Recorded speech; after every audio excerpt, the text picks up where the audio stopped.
Hace más de 1000 años, cuando el mundo aún terminaba en los bordes del mapa y el océano era un abismo desconocido, un hombre se atrevió a mirar más allá del horizonte. Su nombre era Erik el Rojo, un explorador, un comerciante y un exiliado. En el año 982, tras ser desterrado de Islandia por homicidio, Erik partió hacia el oeste con un pequeño grupo de hombres y mujeres en busca de un nuevo comienzo. Durante días, su flota se enfrentó a tormentas, hielo y corrientes traicioneras. Pero cuando las nubes se despejaron, descubrieron una tierra vasta, salvaje y majestuosa. Una tierra cubierta de glaciares, pero también de valles verdes y fértiles. Erik la llamó Groenlandia, la Tierra Verde. Un nombre que muchos consideraron un truco para atraer colonos, pero que en aquel entonces era sorprendentemente cierto. Durante el periodo cálido medieval, las temperaturas en el norte eran más suaves. En los fiordos del sur de Groenlandia, los pastos crecían, las ovejas prosperaban y los colonos levantaban granjas, iglesias y pequeñas aldeas. Allí nació un sueño, un reino vikingo al otro lado del océano. Pero los vikingos nunca fueron un pueblo que se conformara. Su espíritu, alimentado por el viento y la sal del mar, los empujaba siempre hacia lo desconocido. Y así, unas décadas después, el hijo de Erik, Leif Erikson, heredó esa inquietud. Guiado por relatos de marineros que hablaban de una tierra aún más al oeste, zarpó hacia lo que sería uno de los mayores descubrimientos de la historia. Tras semanas de navegación, Leif avistó costas cubiertas de densos bosques, ríos cristalinos y valles fértiles. Las llamó Helluland, Markland y Vinland, la tierra del vino. Hoy sabemos que aquellas tierras formaban parte de lo que hoy conocemos como Canadá. Y así, 500 años antes de Cristóbal Colón, los vikingos se convirtieron en los primeros europeos en pisar América. Pero su hazaña no duró. La colonia de Vinland fue pequeña, aislada y efímera. Un intento breve que desapareció sin dejar más que ruinas y leyendas. ¿Por qué fallaron? ¿Qué les impidió conquistar el nuevo mundo cuando lo tenían ante sus ojos? ¿Y qué habría pasado si las circunstancias hubiesen sido diferentes? Quédate hasta el final, porque estás a punto de adentrarte en una historia que podría haber cambiado el destino de la humanidad. Si te fascinan las historias donde la historia da un giro inesperado, dale like ahora y suscríbete. Así formarás parte de esta comunidad que viaja a través del tiempo, sin máquina del tiempo. Los vikingos fueron maestros de la navegación, pero también víctimas de su tiempo. Sus barcos eran prodigios de ingeniería, rápidos, flexibles, ligeros, pero no estaban hechos para cruzar océanos tan extensos. El viaje hacia Vinland era largo, arriesgado y dependía del clima y la suerte. Los pocos colonos que se atrevieron a instalarse allí estaban completamente aislados. No tenían refuerzos, ni rutas seguras, ni apoyo político. Y para empeorar las cosas, no estaban solos. Los pueblos nativos del lugar, probablemente los antepasados de los Beothuk y Mi'kmaq, defendieron su territorio con ferocidad. Hubo choques, malentendidos y sangre. Al final, el sueño de Vinland se desvaneció. La colonia desapareció, las rutas se olvidaron y cuando el clima cambió y la pequeña edad de hielo cubrió el norte con hielo y viento, los vikingos abandonaron Groenlandia también. Pero, ¿y si esa historia hubiera sido distinta?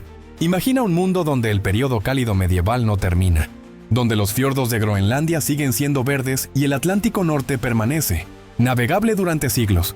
En este universo alternativo, un rey nórdico, ambicioso y visionario, ve en Vinland una oportunidad única, una nueva tierra donde su pueblo pueda prosperar lejos de los conflictos europeos.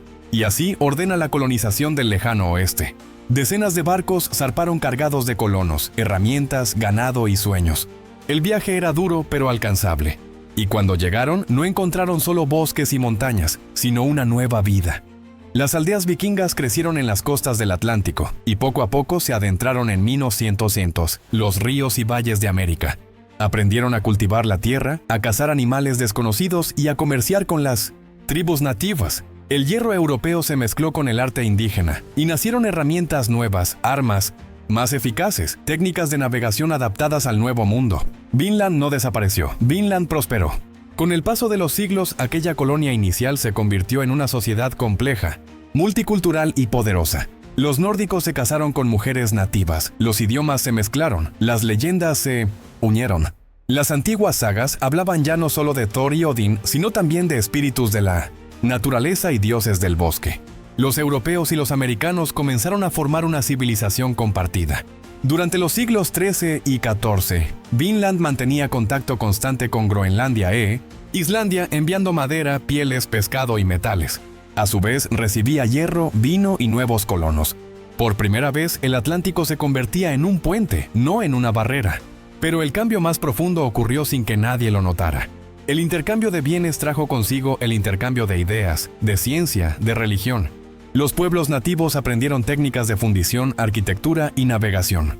Y los vikingos adoptaron costumbres locales, medicinas naturales y un profundo respeto por la tierra. Con el tiempo, Vinland ya no dependía de Escandinavia.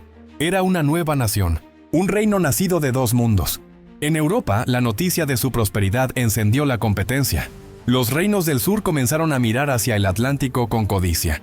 Pero los nórdicos se habían adelantado demasiado. Cuando España y Portugal soñaban con llegar a Asia, Escandinavia ya dominaba el comercio americano. Desde la Unión de Kalmar, Dinamarca, Noruega y Suecia gobernaban un imperio marítimo. Sus puertos en Vinland eran el corazón de un sistema que movía oro, pieles, madera y conocimiento. La era de los descubrimientos comenzó, pero no con Colón, sino con los hijos de Odín. A mediados del siglo XVI, la costa este de América estaba llena de colonias nórdicas.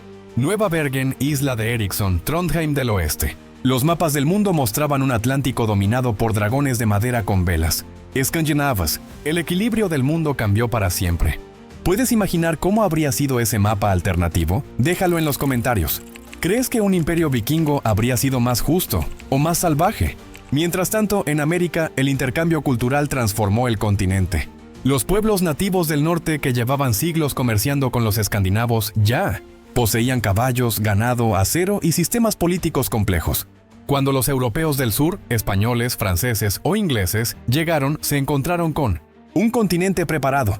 Los imperios azteca e inca, fortalecidos por siglos de comercio con el norte, no cayeron ante los conquistadores. De hecho, se aliaron con ellos o los enfrentaron en condiciones de igualdad.